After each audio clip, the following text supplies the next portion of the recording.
Hello friends, welcome back my YouTube channel Priyam Shrivastava. ठीक है, आपको बताते हैं हम 50 नंबर क्वेश्चन तक जो है पार्ट 1 एसएससी सीजीएल 2023 वालों के लिए कंप्लीट करा चुके हैं फ्रेंड्स। ठीक है, और आपको हम ये भी बता दें ये पार्ट 2 है जिसमें हम 51 से क्वेश्चन स्टार्ट करने वाले हैं। ठीक है, तो वीडियो में अगर आप भी नए हो, ठीक है, तो आप चैनल को सब्सक्राइब कर लो। अभी मत करो, कोई नहीं, लास्ट में करना। ठीक है, जब वीडियो अच्छी लग जाए तो सब्सक्राइब करना, ना लगे तो ना करना। ठीक है, लाइक भी मत करना, मुझे कोई दिक्कत नहीं है। आप बस वीडियो को सही से देखना, उसके बाद कमेंट करना। अभी तुरंत से कमेंट करना मत चालू करना। ठीक है, चलिए शुरू करते हैं। सबसे पहला क्वेश्चन लिखा गया है कि 51 नंबर पे है, भारत के पहला जो कानून मंत्री था वो कौन था। ठीक है, पहले कानून मंत्री थे वो कौन थे। और हम, हाँ, एक चीज़ और, अगर आप नए हो तो पिछली बार की तरह मैं आपको फिर से ये बता देता हूँ। नए हो तो पिछला वीडियो देखे तो आपको पता ही होगा कि मैं क्वेश्चन मॉडल पेपर से पुटअप किया हूँ जो रिपीटेड क्वेश्चन है। ठीक है, क्या है वो? रिपीटेड क्वेश्चन है जो आए हुए हैं 1 बार 2 बार 3 बार। ठीक है, ऐसे क्वेश्चन को हमने पुटअप किया है, ध्यान दीजिएगा।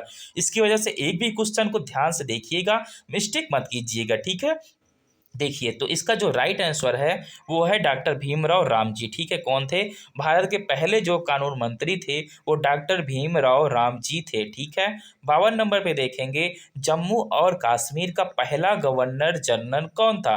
ठीक है, यानी कि जो भारत था, फिलहाल अब एक हो चुका है ना, अभी जब से ये धाराएं हटी। ठीक है, बट उसके पहले जो है वहाँ के गवर्नर जनरल जो थे अलग थे और हमारे यहाँ के अलग थे। ठीक है, तो वहाँ के जो सबसे पहले पहले गवर्नर जनरल थे वो थे करण सिंह। कौन थे? करण सिंह। तो जो करण सिंह जी थे वो जम्मू कश्मीर के पहले गवर्नर थे। ठीक है, उसका 53 नंबर पे देखेंगे फ्रेंड्स, तो दिया गया है भारत के पहले स्वास्थ्य मंत्री कौन थे। ठीक है, सबसे पहले जो भारत के स्वास्थ्य मंत्री थे वो कौन थे?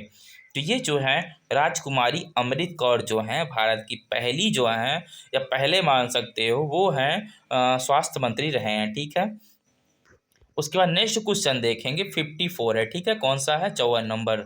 तो सिखों के पहले गुरु कौन थे। ठीक है, ये क्वेश्चन आपको बता दिए 4 बार आया हुआ है एसएससी के एग्जाम में। ठीक है, अब ये सीजीएल में कितनी बार आया है तो बता दें, 1 बार आया है फ्रेंड्स। पर कोई नहीं, इंपॉर्टेंट है ना, इंपॉर्टेंट है, ध्यान से देखना, नहीं सोचो इंपॉर्टेंट नहीं है। तो गुरु नानक जी तो हैं सिखों के पहले गुरु थे। कौन थे? पहले गुरु थे। अगर आप जीके जीएस में इंटरेस्टेड हो और जीके जीएस की वीडियोस देखते हो तो आप मुझे ये कमेंट करके बताओ कि सिखों के जो सबसे लास्ट गुरु थे बोल सकते हो, या तो लास्ट टीचर, ठीक है, या लास्ट जो है उनके अंतिम गुरु कौन थे। ठीक है, सिखों के अंतिम गुरु का नाम बताओ। ठीक है, कमेंट करो मुझे फटाफट से। ठीक है, कमेंट कर लो। पहले मैं 1 मिनट का टाइम 10-30 सेकंड का टाइम दे देता हूँ आपको। ठीक है, ये कमेंट कर लो, क्योंकि आप लोग कमेंट में जो पूछना बताते हैं ना, बस वीडियो का देखे चले जाते हो। पर ये भी ज़रूरी है आपको, जैसे आप लाइव क्लासेस चल रहा है फिलहाल, ये ऑनलाइन क्लासेस है, अगर आप वैसे क्लासेस लेते हो तो आपको ये पूछा जाता है, आप करते हो। ठीक है, बट इसमें नहीं करते हो, इसीलिए आपको समझ में नहीं आता। उसके बाद बोलते हो भाई साहब कि मुझे ऑनलाइन क्लासेस समझ नहीं आती। ऐसा नहीं है, जब उसका पूरा जिस तरह बोला जाए उसको करोगे तो समझ में क्यों नहीं आएगा, दिमाग में उतर जाएगा।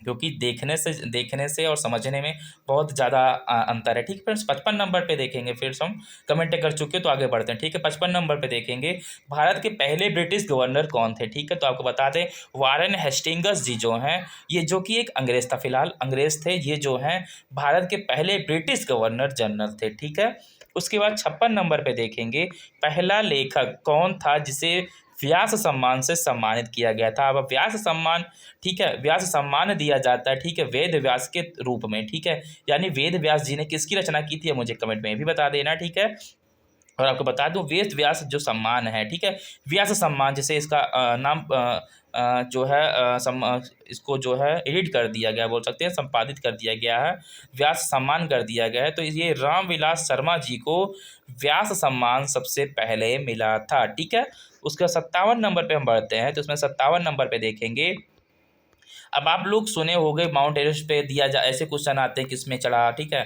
को ये इन्होंने कितने बार किया, आपको बता दें ये क्वेश्चन एसएससी सीजीएल में 2 बार आ चुका है। ठीक है, कितनी बार आ चुका है? 2 बार। ठीक है, एक 2014 में आया था और दूसरा 2017 में आया था। ठीक है, ठीक है, तो आपको बता दें जो है शेरपा अवगरीत, ठीक है, इसमें दिया गया है 8 बार माउंट एवरेस्ट पर फतह करने वाली, यानी कि चढ़ने वाली पर्वतरोही कौन थी, तो वो थी शेरपा और अवगरीता। कौन है? शेरपा एंड अवगरीता। अब ये क्वेश्चन आपको समझ में नहीं आएगा, मैं 100% मुझे पता है आप समझ नहीं पाओगे, तो आपके लिए भी एक वर्क है, कोई नहीं, आप गूगल पे जाना इसको ठीक है, अभी जाओ, कोई बात नहीं, अभी जा सकते हो, वीडियो को पॉज कर लो, ठीक है, उसके बाद गूगल पे जाओ और देख लो, उसमें पूछ लो या तो ये लिख लो कि 8 बार माउंट एवरेस्ट पर फतह करने वाली पर्वतारोही ये कौन है। तो जब वो बताएगा आपको तो आपको अच्छे तरीके से याद हो जाएगा, मुझे पता है। उसके बाद फिर से लौटो मेरे पास, ठीक है, ऐसा कर लो, उसके बाद वीडियो देखो, ठीक है, ऐसा करके आओ तो फिर वीडियो देखो।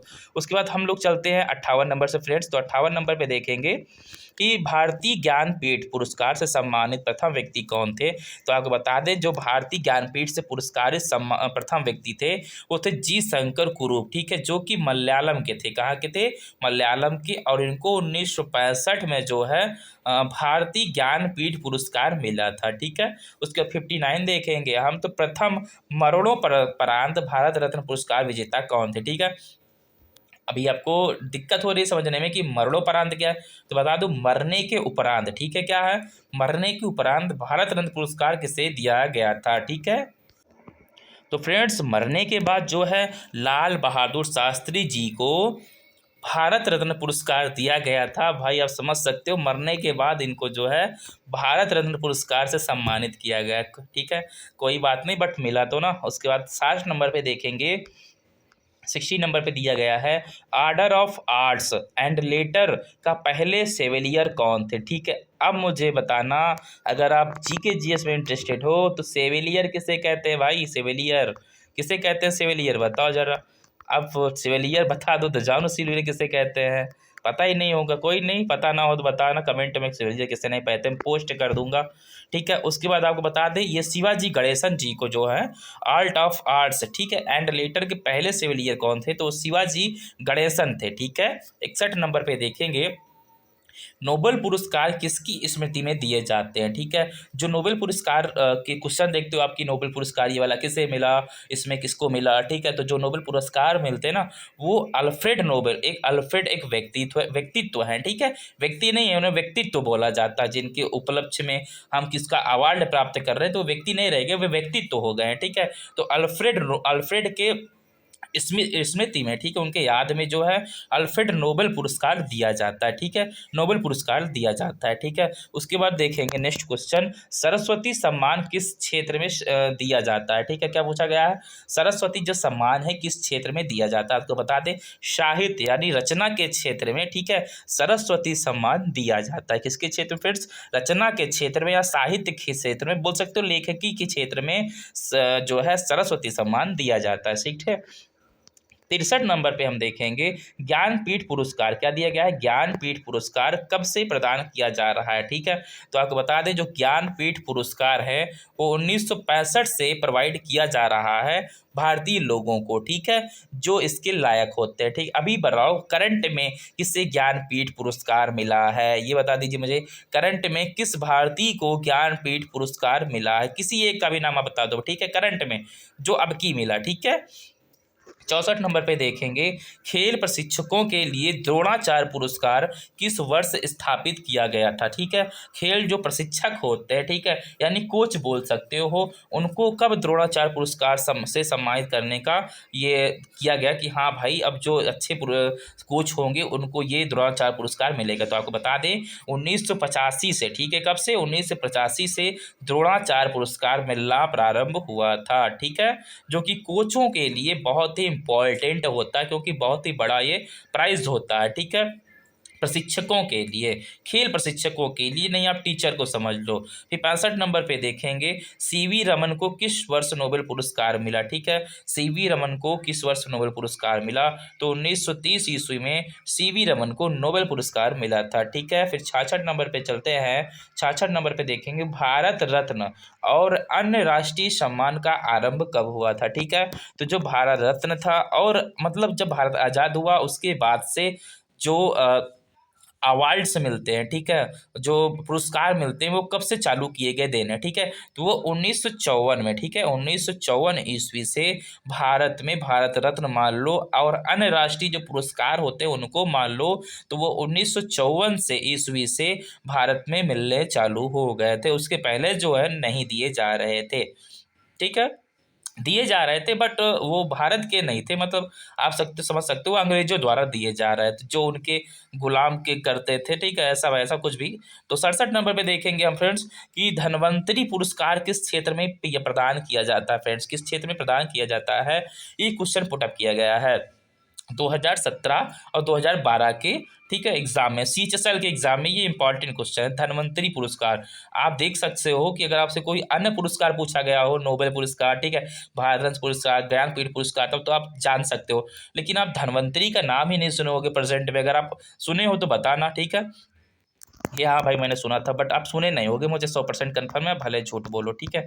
तो जो इसका राइट आंसर वो चिकित्सा से है, किससे है, चिकित्सा से है, ठीक है। धन्वंतरी पुरस्कार जो है वो चिकित्सा से, चिकित्सिक ये क्षेत्र से संबंधित, ठीक है। उसके बाद स्वास्थ्य क्षेत्र से मान लो सेट है, ठीक है। चिकित्सा अगर आपको ना याद रहे तो स्वास्थ्य मान लेते हैं, ठीक है, स्वास्थ्य विभाग से संबंधित है क्या, धन्वंतरी पुरस्कार, ठीक है। उसके बाद 68 नंबर पर फ्रेंड्स देखेंगे किन उपलब्धियों के लिए ग्लोबल 500, ठीक है, अब ये भी एक पुरस्कार है, ग्लोबल 500 पुरस्कार दिया जाता है, 2019 में CHSL में आया हुआ है, ठीक है। आप मॉडल पेपर उठा सकते हो, देख सकते हो, ठीक है, अगर आपको विश्वास ना हो तो। उसके बाद देखेंगे, हाँ सॉरी, तो आपको बता दें जो ग्लोबल 500 पुरस्कार है वो पर्यावरण प्रतिरक्षा यानी पर्यावरण को बचाने के लिए दिया जाता है, किसके लिए, पर्यावरण को बचाने के लिए ग्लोबल 500 पुरस्कार दिया जाता है।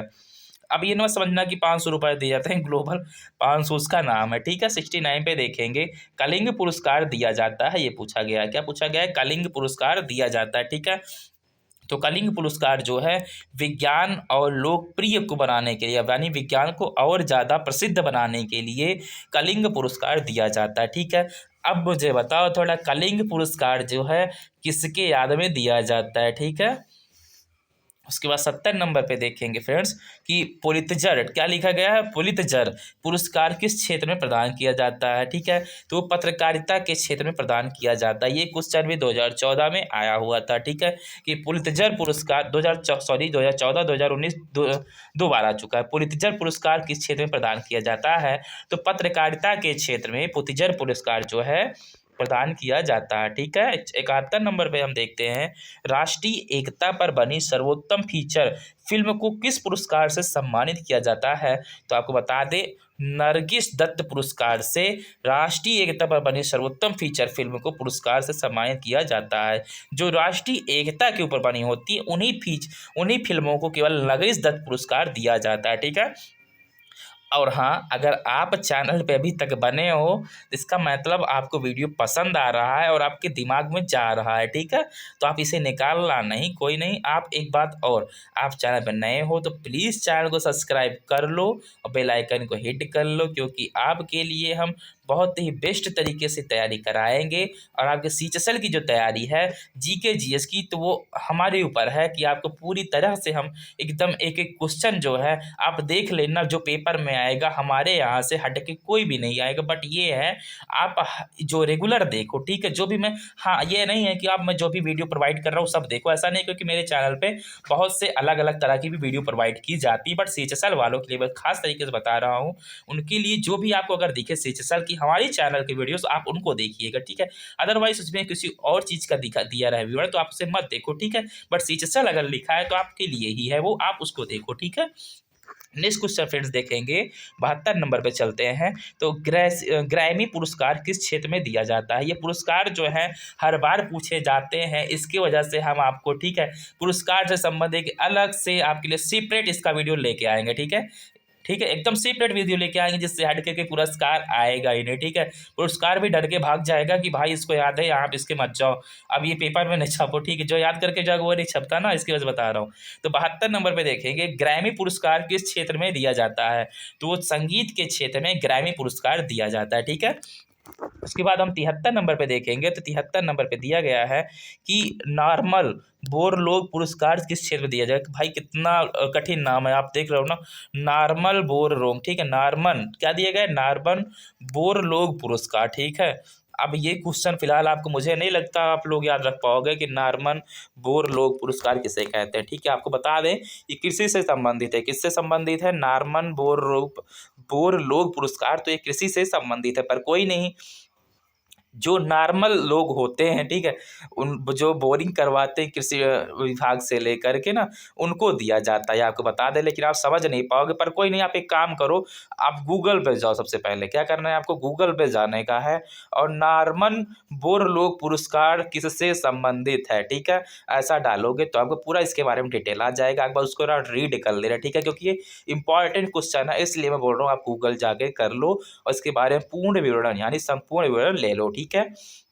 बढ़ते हैं नेक्स्ट क्वेश्चन की तरफ। तो 74 नंबर पे फ्रेंड्स देखेंगे, तो 74 नंबर पे दिया गया है किस क्षेत्र में, क्या दिया गया है, किस क्षेत्र में असाधारण योगदान के लिए शांति स्वरूप भटनागर पुरस्कार दिया जाता है। क्या, भटनागर पुरस्कार। तो बताते हैं विज्ञान के क्षेत्र में असाधारण योगदान के लिए शांति स्वरूप भटनागर पुरस्कार दिया जाता है, ठीक है। 75 नंबर पे देखेंगे अर्जुन पुरस्कार किससे संबंधित है, 4 बार आ चुका है एसएससी सीजीएल में और 6 बार आ चुका है एसएससी जीडी में, ठीक है। तो ध्यान दे रहा, जो अर्जुन पुरस्कार है वो खेल कूद से संबंधित है, किससे संबंधित है, खेल कूद से संबंधित है। 76 नंबर पर देखेंगे फ्रेंड्स ज्ञानपीठ पुरस्कार किस क्षेत्र वालों को दिया जाता है, तो साहित्य वालों के लिए दिया जाता है, जो साहित्य यानी लेखक होते हैं उनको जो है ज्ञानपीठ पुरस्कार दिया जाता है। 77 नंबर पे देखेंगे मैरी कॉम का संबंध किस खेल से है, तो मैरी कॉम का जो संबंध है वो बॉक्सिंग से है फ्रेंड्स, किससे है, वो बॉक्सिंग से है, किससे है, मैरी कॉम का संबंध जो है वो बॉक्सिंग से है, ठीक है। उसके बाद हम नेक्स्ट पे चलते हैं, तो उसके बाद 78 नंबर पे देखेंगे। 78 नंबर पे दिया गया है युवा दिवस किस दिन मनाया जाता है, तो आपको बता दें 12 जनवरी का युवा दिवस मनाया जाता है, ठीक है। फिर नेक्स्ट क्वेश्चन देखते हैं 79 पे, क्या देखेंगे 79 पे कि एसटीडी की फुल फॉर्म क्या है, तो आपको बता दें सब्सक्राइबर ट्रंक डायलिंग। क्या है, सब्सक्राइबर ट्रंक डायलिंग जो है एसटीडी का फुल फॉर्म है। ज़्यादा रिपीटेड नहीं है, बट ये एसएससी सीएचएसएल में तो नहीं आया, लेकिन जीडी में 3 बार आ चुका है। कितनी बार जीडी में आया है, 3 बार, ठीक है। उसके बाद 80 नंबर पे देखेंगे इलेक्ट्रॉन की खोज किसने की थी, किसने की थी इलेक्ट्रॉन की खोज, सबको पता है, जिसने जो जो भी फिजिक्स पढ़ते हो सबको पता है, बहुत बार ये कक्षा 10 12वीं पे पढ़ाया जाता है कि भाई इलेक्ट्रॉन की खोज किसने की थी, तो जे थॉमसन ने की थी, बट 1897 में की थी। ये किसी को नहीं याद है ना, अगर ये पूछ लिया तो क्या करोगे, ठीक है, मान लो आप बहुत याद करके जाते हो भाई कि हाँ कि जे थॉमसन ने इलेक्ट्रॉन की खोज की थी, बट अगर आपको ये पूछ लेता है भाई कब की थी, तो आप नहीं बता पाओगे ना। इसकी वजह से बता दूं आपको जो कब की थी, तो 1897 में की थी फ्रेंड्स, ठीक है। उसके बाद देखेंगे 81 नंबर पे कि जीवन बीमा को राष्ट्रीय कब दिया गया, यानी राष्ट्रीयता कब दी गई, कि हाँ भाई ये राष्ट्रीयता के हित में है, इसे राष्ट्रीयता कब, राष्ट्रीयता के ऊपर कर दो, ठीक है। तो वो है 1 सितंबर 1956 को जीवन बीमा को राष्ट्रीयता दी गई। कब दी गई, 1 सितंबर 1956 को जीवन बीमा को राष्ट्रीयता दे दी गई थी, ठीक है। 82 नंबर पे देखेंगे सबसे पहले माउंट एवरेस्ट को किसने कैलकुलेट किया था, चढ़ने वाले हो गए भाई, ठीक है, 8 बार चढ़ने वाले हो गए पार्ट 1 में, पर ये है कैलकुलेट किसने किया था ना, किसने जोड़ा था भाई, हाँ कितने किलोमीटर का ये, तो आपको बताते राधानाथ सिकदर, किसने, राधानाथ सिकदर ने इसको कैलकुलेट किया था, ठीक है। 83 नंबर पे देखेंगे भोपाल गैस कांड कब घटित हुआ था, ठीक है, सॉरी इसमें गठित लिख दिया है, बट ये क्या होगा, घटित, क्या होगा, घटित हुआ, कब घटित हुआ था, तो इसका जो राइट आंसर है वो है 2 और 3 दिसंबर 1984 को, जो बहुत ही खतरनाक गैस कांड हुआ था, जिसमें गैस लीकिंग की प्रॉब्लम की वजह से बहुत से लोग मारे गए थे, ठीक है। उसके बाद 84 नंबर पे चलते हैं। जो 84 नंबर पे देखा जाए तो इसमें दिया गया है अरुणाचल प्रदेश की राजधानी का नाम क्या है, ठीक है। अगर आप राजधानी में अटकते हो, भारत की राजधानी में अटकते हो, तो आपके लिए भी एक खुशखबरी है, गिफ्ट है हमारी तरफ से कि आपको जो है उसकी स्पेसिफिक वीडियो प्रोवाइड हो जाएगी, जिसके हट करके अगर आप क्वेश्चन देखोगे तो कहीं भी नहीं आएगा, ठीक है। तो वो ईटानगर है फ्रेंड्स, क्या है, ईटानगर, अरुणाचल प्रदेश की जो राजधानी है वो ईटानगर है, ठीक है। 85 नंबर पे देखेंगे स्वामी दयानंद सरस्वती का असली नाम क्या था, तो आपको बता दें स्वामी दयानंद सरस्वती के जो असली नाम था वो मूल शंकर था, क्या था फ्रेंड्स, मूल शंकर था, ठीक है, मूल शंकर तिवारी था। उसके बाद 86 नंबर पे देखेंगे स्वामी विवेकानंद जी का असली नाम क्या था, तो उनका जो असली नाम था वो नरेंद्र नाथ दत्त था, क्या था, नरेंद्र नाथ दत्त था, ठीक है। 87 नंबर पे चलते हैं तो इस पे दिया गया है इंटरपोल का मुख्यालय कहाँ है, ठीक है। अब ये भी बता देना थोड़ा, इंटरपोल किसे कहते हैं अगर पता हो तो, ठीक है। तो इंटरपोल का जो मुख्यालय है फ्रेंड्स वो लियोन यानी फ्रांस में है, ठीक है। लियोन एक शहर है किसका, फ्रांस का, ठीक है। वहाँ पे इंटरपोल का मुख्यालय है, जो कि भारत में इंटरपोल होता है उसका मुख्यालय है। अब आप ये बताओ इंटरपोल किसे कहते हैं, ठीक है, किससे संबंधित है। 88 नंबर पे देखेंगे विश्व बैंक का मुख्यालय कहाँ है, जो विश्व बैंक है उसका मुख्यालय कहाँ है, ठीक है। तो उसका जो मुख्यालय है वो वाशिंगटन डीसी यानी संयुक्त राज्य अमेरिका में है, किसका, विश्व बैंक का, किसका है, विश्व बैंक का, ठीक है। वाशिंगटन डीसी यानी संयुक्त राज्य अमेरिका में स्थित है, ठीक है। 89 देखेंगे हम, भारत में सबसे पहली मस्जिद कौन सी है, सॉरी सबसे बड़ी मस्जिद कौन सी है, तो वो है जामा मस्जिद, कौन सी है, जामा मस्जिद, जो कि दिल्ली में है, ठीक है। अगर आप मुस्लिम भाई हो तो आप गए होगे अगर दिल्ली, तो जामा मस्जिद जरूर गए होगे। जो भी गए हो प्लीज़ मुझे कमेंट में बताना भाई कि हाँ सबसे बड़ी है कि नहीं, ठीक है। उसके बाद 90 नंबर पे हम देखते हैं कि विश्व का सबसे बड़ा शहर कौन है, ठीक है। विश्व का सबसे बड़ा शहर कौन है, तो वो न्यूयॉर्क अमेरिका है, क्या है, न्यूयॉर्क अमेरिका, ठीक है। वो विश्व का सबसे बड़ा शहर है, ठीक है। भारत का सबसे बड़ा शहर कौन है, कमेंट में बताओ, भारत का शहर सबसे बड़ा शहर कौन है। सिंपल क्वेश्चन है भाई, इसको तो बता सकते हो ना। 91 नंबर पे देखेंगे, अगर अभी तक आप किसी भी कमेंट का रिप्लाई नहीं किए तो इसको बता दो कि भारत का सबसे बड़ा शहर कौन है, ठीक है। 91 नंबर पे देखते हैं विश्व में सबसे बड़ा रेगिस्तान कौन सा है, ठीक है। तो वो सहारा रेगिस्तान में है, जो कि अफ्रीका में है, किसमें है, अफ्रीका में स्थित है, ठीक है। 92 पे देखेंगे विश्व में कौन सा देश है जहाँ पर एक भी सिनेमाघर नहीं है फ्रेंड्स, एक भी सिनेमाघर नहीं है। तो आपको बता दें भूटान एक इकलौता ऐसा देश है जिसमें एक भी सिनेमाघर नहीं है, ठीक है। चलो ठीक है, अब नेक्स्ट क्वेश्चन देखेंगे हम 93 पे, ठीक है। 93 में दिया गया है टेस्ट मैचों में भारत को पहला शतक किसने, भारत की ओर से पहला शतक किसने लगाया था, यानी भारत की तरफ से किसने पहला शतक क्रिकेट में लगाया था और टेस्ट मैचों में, ठीक है। तो वो है लाला अमरनाथ ने, किसने, लाला अमरनाथ ने भारत की तरफ से टेस्ट मैच में सबसे पहले 100 रन यानी एक शतक पूरा किया था, ठीक है।